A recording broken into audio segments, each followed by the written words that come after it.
Going into things arbitrarily. With an arrow. Ask and you shall receive.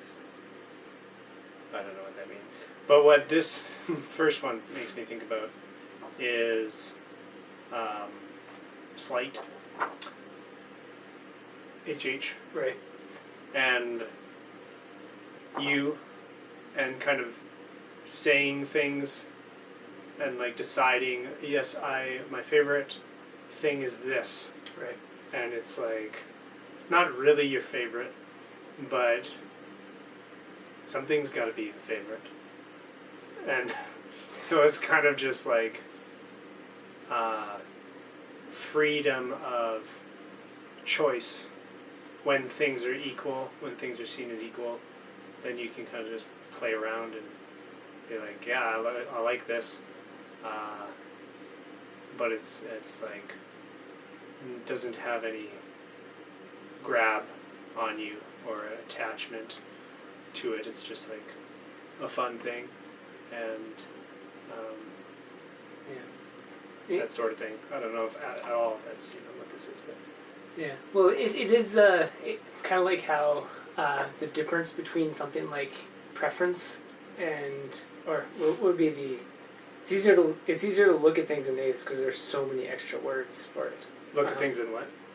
Like to just discuss something in negative because there's hundreds of words. Negatives? Like, I was just thinking, I was going to try and look at it in like the positive version. Oh, to say what it's not, rather. It's better.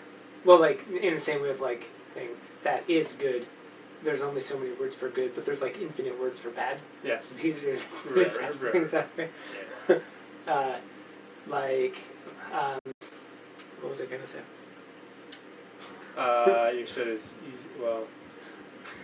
I don't know, I got stuck on there. You said negatives twice, but you said it so fast I didn't understand what you were saying. What did you say?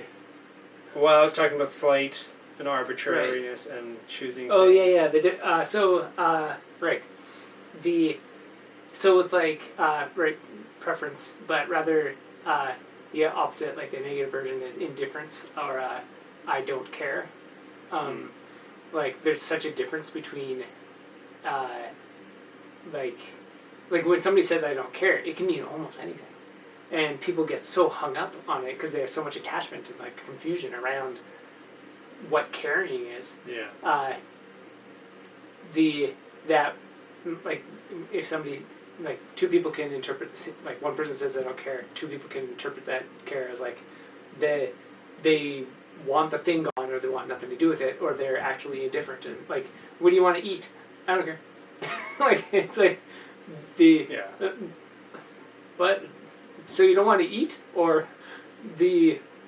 oh you'll eat everything and anything and like anything between, like this huge sludge of all the possibilities of what I don't care means. Usually it's just indifference of like, yeah, anything is fine. That's usually what the case is. And then people with problems have meanings behind that of, if they have a mental problem and they say I don't care, but they're implying like I want that person to decide one of these two things or I'm going to get upset afterwards regardless of what they pick, or if they pick something that I don't want, then it's like, okay, you did care, you're just messed up in the head. Like that type of thing plays out in so many movies and TV shows or just regular life of people being like somebody is indifferent and or somebody has attachment to it, and in both cases they can say the same thing and it just like messing things up.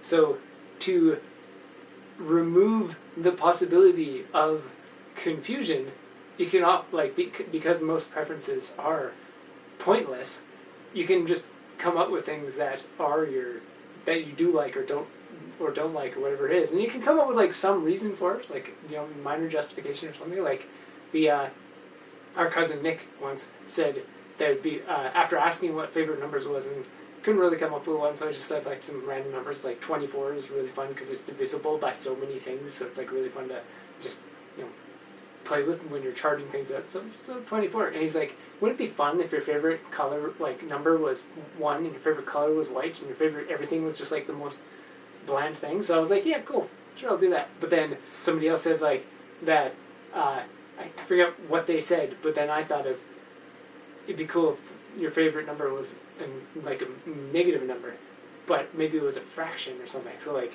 negative 0.01 is now my favorite number, and that's just been the case for the last year or so, for no reason. But there's all the reason there. It's funny. It's cool. It's like I got fractions in there. I got like non-math things because like -1 isn't really like you can't count up to it.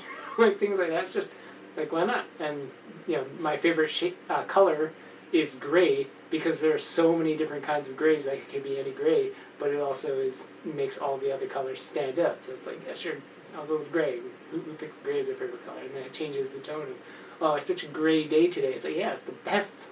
Just things you can play with all this stuff. So doing things arbitrarily has a lot of benefits and also has a lot of like in any case, no matter what you do, it's just context to learn and grow from. It's like that's like the dusting that I always go back to. You can definitely get it put in a book somewhere. Dusting has to be a thing.